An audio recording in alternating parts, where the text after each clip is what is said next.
तारिक साहब, शुक्रिया। थोड़ा सा हम आज हिस्ट्री की तरफ चलते हैं, जो हमें बुरी तो लगती है सुनकर, लेकिन हमें सुनना है और हमें कोशिश करनी है कि हमारी जो नेक्स्ट जनरेशन है और जो अभी की इवन जनरेशन है वो अगर कुछ सीख पाए उससे तो बड़ी अच्छी बात होगी। मुझे ये बताइए सर कि जब अगर हम पीछे की तरफ जाएं और जब पाकिस्तान नहीं बना था, तो ये हिस्सा जहाँ पे इस वक्त पाकिस्तान है, यहाँ पे क्या था? एक तो ये इलाका किस तरह का था, अगर आप हमें थोड़ा सा बता पाए उसमें। और दूसरा ये कि जब पाकिस्तान बन गया, जहाँ तक मैंने मिस्टर जिन्ना को देखा है, यानी उनकी जो पिक्चर देखी है, उनकी स्पीचेस सुनी है, वो मुझे काफी मॉडर्न आदमी लगते हैं। मेरे घर में भी उनकी पिक्चर लगी हुई है, तो वो हरगिज शेरवानी और में नहीं है, काफी मॉडर्न लगते हैं। तो पाकिस्तान क्यों उस तरह से नहीं हो पाया कि हम इस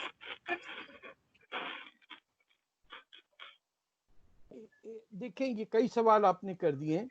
ये आपके दादा भी हिंदुस्तानी, आरिफ के भी दादा हिंदुस्तानी, मेरे नाना दादा भी हिंदुस्तानी।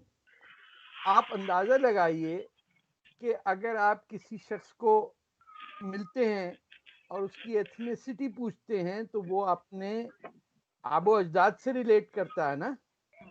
कोई इटालियन ये तो नहीं कहता कि मेरे दादा परदादा फ्रेंच थे लेकिन मैं इटालियन हूँ, और अगले मेरी नस्ल जो है वो होगी पोलिश।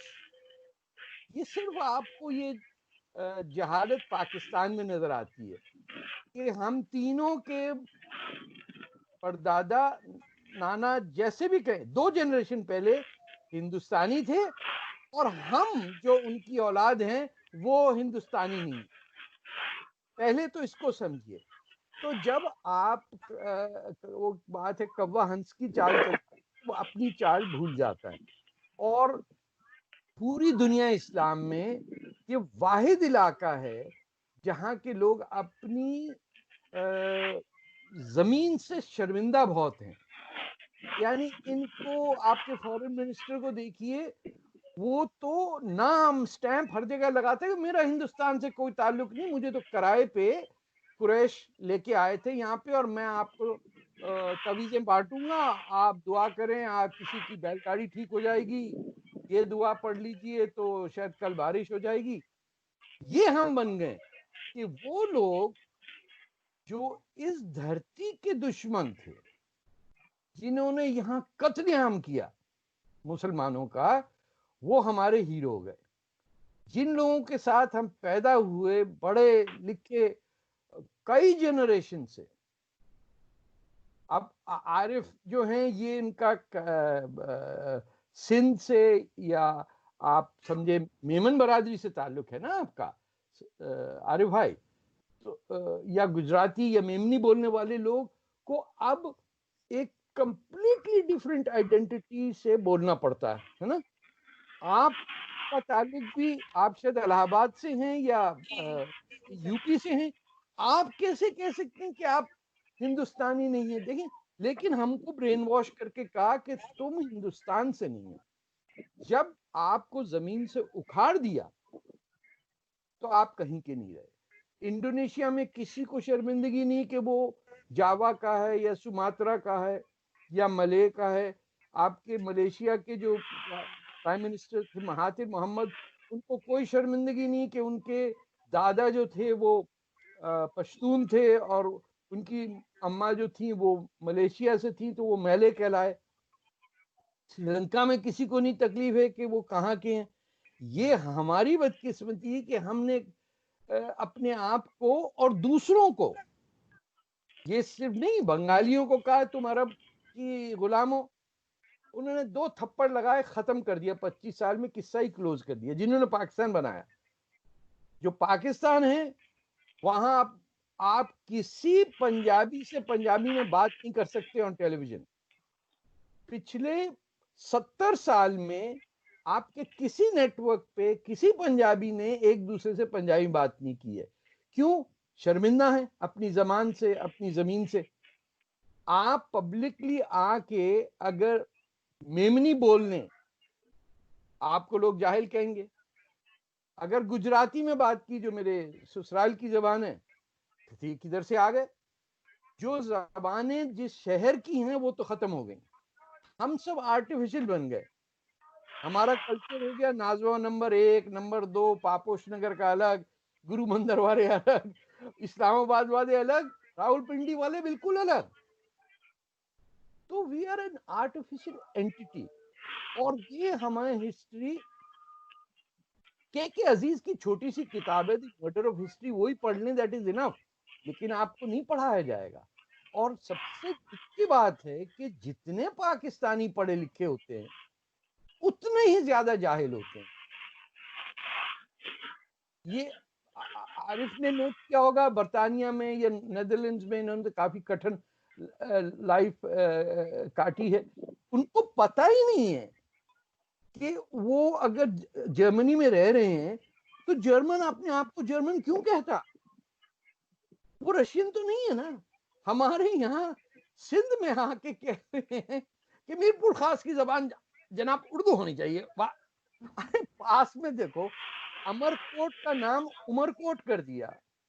आप अंदाजे लगाइए, पाकिस्तान का एक ही शहर हिंदू मेजॉरिटी था, भुट्टो साहब के जमाने तक वो अमरकोट कहलाता था, उसको उमरकोट कर दिया। वो जो कल्चर था हमारा कि उमरकोट के पास हिरन मिलते थे, 71 की जंग में पाकिस्तान के फौज ने आके उस इलाके से हर हिरन को, ये सॉरी हिरन नहीं, मोर खाली कर दिया, खा गए सब। उनका ताल्लुक ही नहीं सिंध से, तो उनको क्या परवाह कि एक कल्चर के अंदर मोर की हैसियत क्या है। हमारे हर जगह यही हुआ कि अब ये एमक्यूएम के नाराज होंगे कि उर्दू हम पे थोप दी गई और कहा कि तुम्हारी अपनी जबान जो है वो गटर में डाल दो। ये ए ग्रेड जबान आ रही है बहुत दूर से, लखनऊ में आ रही ट्रेन पे, और खटखट खटखट जहां जहां जाती है ये ट्रेन, वहां बर्बादी। उस कल्चर को लाके हमको बना दिया ऐसा कि लोग इंडिया में अब पंजाब पाकिस्तान के पंजाबियों को सुनते हैं ना टीवी पे, तो एज कॉमेडी सुनते हैं, क्योंकि कोई उर्दू बोलना ही नहीं जानता। सो दिस इज अ पास।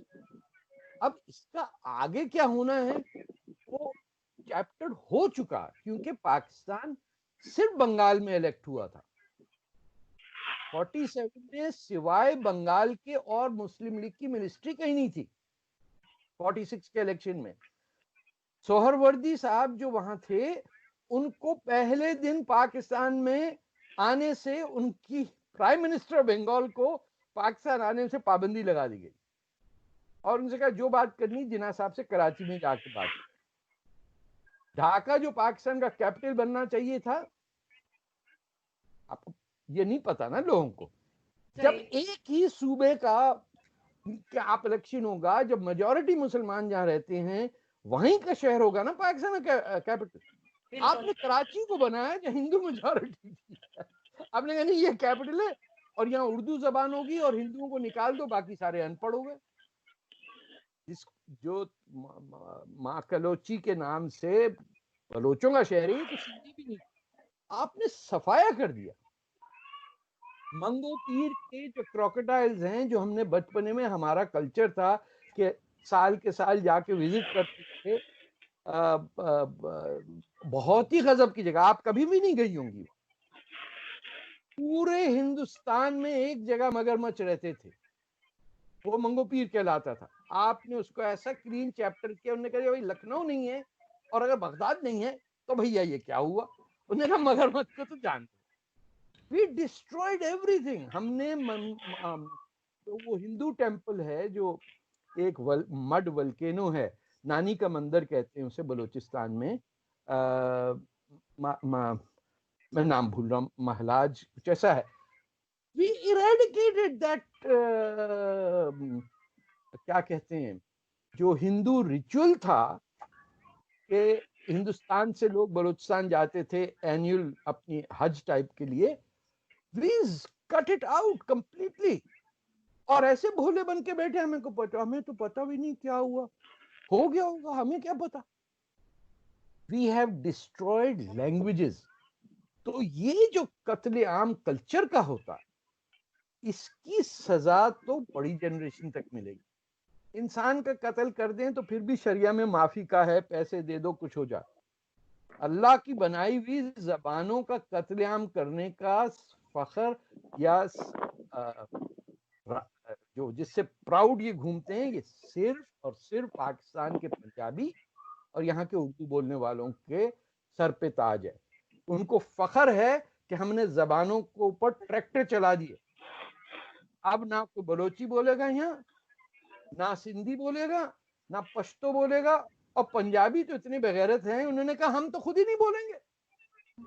उन्होंने खुद अपनी जबान पे पाबंदी लगाई। तो कहाँ पाकिस्तान चलेगा, मुझे सर पता है। जैसे एक जगह आपको पता ही होगा, लालपुर का नाम जो है बदल के जो है उन्होंने, जहाँ पे कभी शाह फैसल गया तक नहीं है, यहाँ पे ये कहा जाता है कि उसने कभी वहां कदम नहीं रखा, ऐसा फैसलाबाद नाम रख दिया।